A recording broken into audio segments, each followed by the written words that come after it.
Seperti inilah kondisi rumah Aisyah Syakila Ando di lingkungan Malisu, Kelurahan Cempaniga, Kecamatan Camba, Kabupaten Maros. Rumah sederhana yang berlantai tanah di tempat satu keluarga.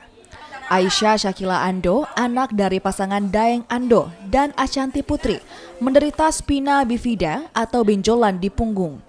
Benjolan yang makin membesar menyebabkan sang anak kerap menangis. Kondisi Aisyah makin memprihatinkan di usianya yang baru menginjak 1 bulan. Berbagai upaya telah dilakukan orang tuanya demi sang buah hati. Namun kondisi ekonomi hingga kedua orang tua Aisyah tak dapat berbuat banyak untuk membiayai pengobatannya.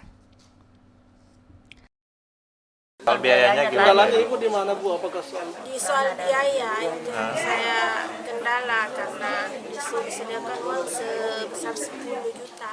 Gitu. Sementara ibu penghasilannya gimana Ibu? Ya, Penghasilannya Ibu gimana? ini penghasilan kasihan itu sehari cukup buat makan saja karena beras apa itu kita beli semua karena tidak ada sawah. Tidak hanya Aisyah, kondisi serupa juga dialami Muhajir, seorang anak lelaki berusia 6 tahun yang menyandang polio.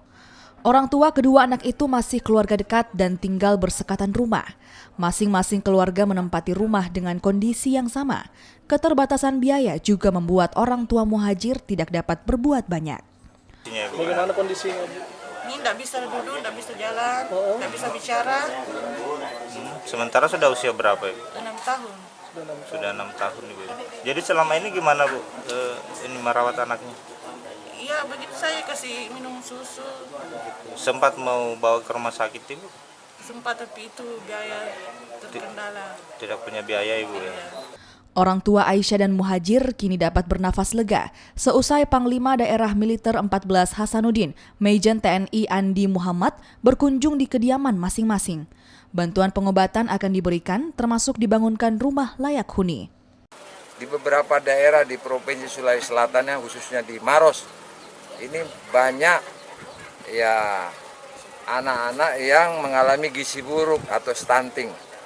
Ya, ini perlu kepedulian kita semua, kepedulian pemerintah dalam hal ini pemerintah daerah.